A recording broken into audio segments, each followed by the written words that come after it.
This week on the podcast, the 7 deadly sins of grammar, the mistakes you may be making in your writing that will cause you to lose credibility, especially online. Period. Full stop.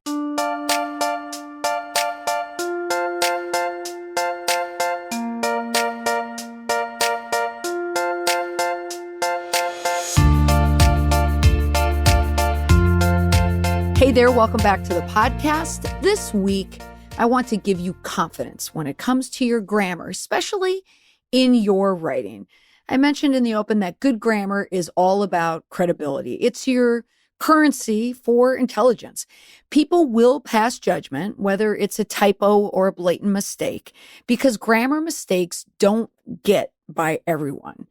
It's important, wouldn't you all agree, that proper grammar makes for good business, helps command respect, and creates clarity in your writing? Before I get to the list of 7 grammar mistakes, let's spend some time on the word itself, what it is. The definition of grammar is the study of the way words are used to make sentences. It can be the written word and the spoken word, but mostly known for the written word. However, grammar can be slippery and very hard to pin down because grammar we use while speaking can be slightly different from the grammar we use while we are writing. So in this episode, we're going to focus on the written word. In my experience, I found that people who make fewer mistakes with grammar are also people who make fewer mistakes when they are doing something completely unrelated to their writing. For me, it's an indicator that they pay attention to detail. In the absence of it, I think this person really doesn't, or they don't know how to write. There are plenty of people who use grammar helpers out there. These are the online programs like Grammarly or Hemingway, AP Style Guide. You get the idea. There are many that you can use. I highly recommend that you do, because if you can master your writing, then you would be considered a good grammarian. See? Not a word people feel confident saying as well as their writing. Now, last bit of advice. If you are someone who corrects people's grammar in public when they're speaking, don't. People don't like people who correct grammar publicly. It's rude, it's the height of arrogance, and people will never, ever forget it. Like me. I remember the 3 people who corrected me in my lifetime, 2 of whom corrected my choice or my decision to end a sentence in a preposition using the word with, which any Minnesotan knows is proper English. Oh yeah, I know it's annoying, but a lot of Minnesotans do this. And they tend to do it in a very casual way. For example, one guy did it to me at the Red Sox game right after I moved to Boston. And we're all hanging out, beer in hand, as cash as could be. And I said, hey, why don't you come with? And he said, you shouldn't end a sentence with the word with. So you can imagine what I said. Well, at the time, I didn't say anything because I just moved there, but I've never forgotten it. And I still know the guy to this day. And it still annoys me. Every time I see him, I think about that. And there were other people who did the same thing. And usually all of them are tied into grammar use from being a Minnesotan. So rule of thumb. People will judge you a la fahasha for being a person who corrects grammar in front of other people, as opposed to the person who says it incorrectly. Now, speaking of judging, let's lose the phrase grammar Nazi, shall we? The term Nazi shouldn't roll off of anyone's tongue anymore. Now, what should you say in place of the word Nazi for grammar Nazi? Well, not a thing, because people hate people who correct their grammar. So there you go. You don't even need to use it. So now it's well worth 10 minutes of your time to get a quick refresh on the basics and make sure that you don't fall into using these common grammar mistakes that can kill your credibility instantly. So let me do it in the privacy of your car or your headphones. And this is as a service and not a put down. The 7 grammar mistakes you should never make. Bad grammar, good advice. Thank you, Mr. Burns. Here we go. First mistake. Number 1, who dat? That? It's my titles. This is a grammar mistake that trips people up all the time who are not paying attention. It's a super easy one to correct once you understand the rule. It's using the word who over the word that. Use who when describing people. Use that when describing objects. For example, Frank Sheeran is a truck driver that gets involved with the Pennsylvania crime family. If you said that sentence is incorrect, then you're right. It should sound like this. Frank Sheeran is a truck driver who gets involved with the Pennsylvania crime family. Now, if you said the movie The Irishman was unwatchable, then that would be correct as well. Who and that happens all the time. It's a mix-up that I hear on podcasts. It's a mix-up that I hear in talks. It's a mix-up that I hear in person. When I do it, I notice it immediately. I've even done it on the podcast, and I know when other people do it as well. Just take a mental note of it now. Chances are you won't do it again. Number 2, dangling modifiers. I love the word dangling. It's such a descriptive term. It also sounds a little dangerous, but it helps me remember to keep them out of my writing. This mistake happens when a descriptive phrase doesn't apply to the noun that immediately follows it. This is what it means.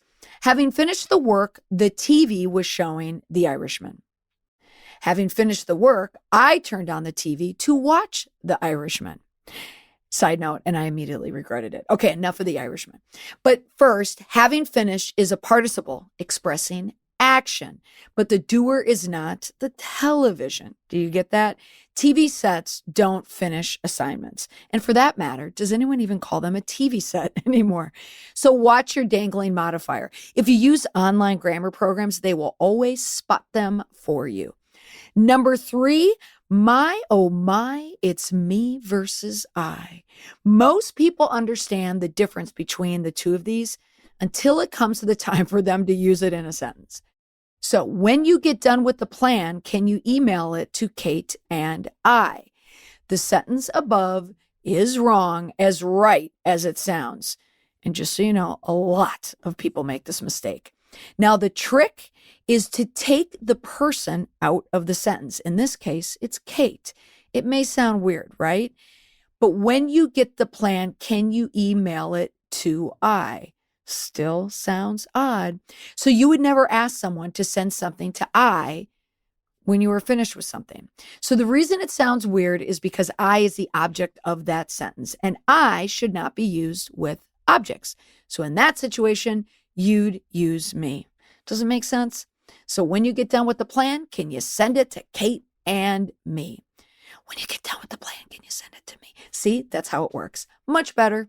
Next, I versus EG. Now, here's a confession. I never, ever remember this rule. So I have to Google it every single time I use it in my writing. IE versus EG. Many people who want to use the terms use them interchangeably when they're trying to elaborate on a point, but clutch is to remember that they don't mean the same thing. I.E. roughly means that is, or in other words, while the E.G. is an example or for an example.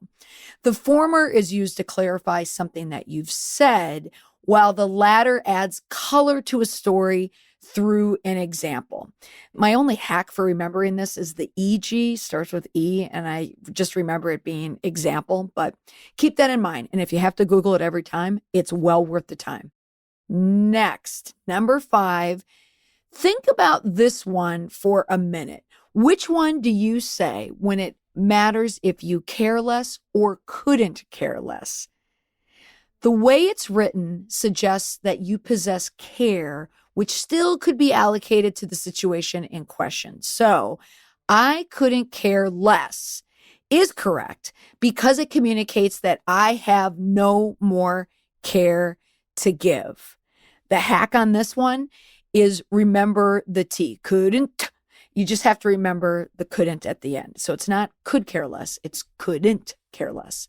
All right, number 6, using 2 prepositions back to back. This one you don't hear a lot if you read articles or blog posts on grammar mistakes. It doesn't come up a lot, but I see it often in writing when I'm reading blog posts or articles or social media. Many people often do it in speech, and that's the reason why they also write it as well. It's a bad habit and one that should be avoided at all costs. What do I mean when I say the back-to-back preposition? Example, I had to get off of the train. It should be, I got off the train. See, it's clear writing, it's quicker writing. Okay, number 7, I saved it for last as the most deadly of all grammar sins because it's the one that is my top. I'm not going to call it a peeve, but it's more of my judgy judge. When I see it, I judge. And I think when other people see it, they judge as well. It's the quotation marks. If it's incorrect, if they're placed incorrectly, people do notice. I notice. And here's the reason why.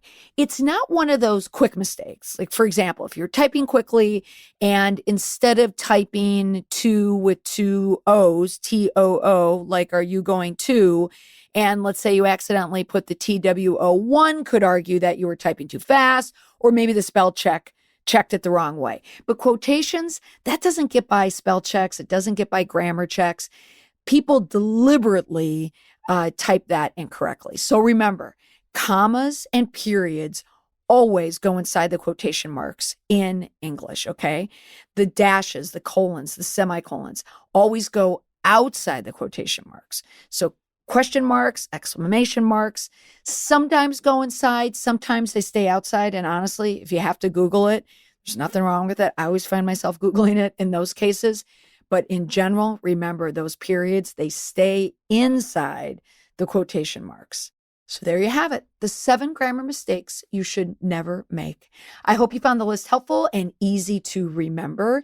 So tell me some of your grammar peeves. You can share them with me on Twitter at Molly McPherson, and you can use the hashtag grammar peeves or reply to this week's email about grammar. What's that you say? You don't get my email? Well, if you want weekly tips to help you communicate more confidently. If you need to reach me, my email is chunkylover53@AOL. You can tell I was in a bit of a Simpsons mood when I wrote this episode. The actual place you should go is my website, mollymcpherson.com/subscribe to sign up to my newsletter. You can also see it on the homepage of my newsletter. And if you want even more confidence with your communications, you can head over to my website and check out my online course, Communicate with Power, in less than an hour. The title says it all. You can find the link in the show notes and also on the homepage of my website. Again, mollymcpherson.com. That's all for this week. Thank you so much for listening. Period. Full stop.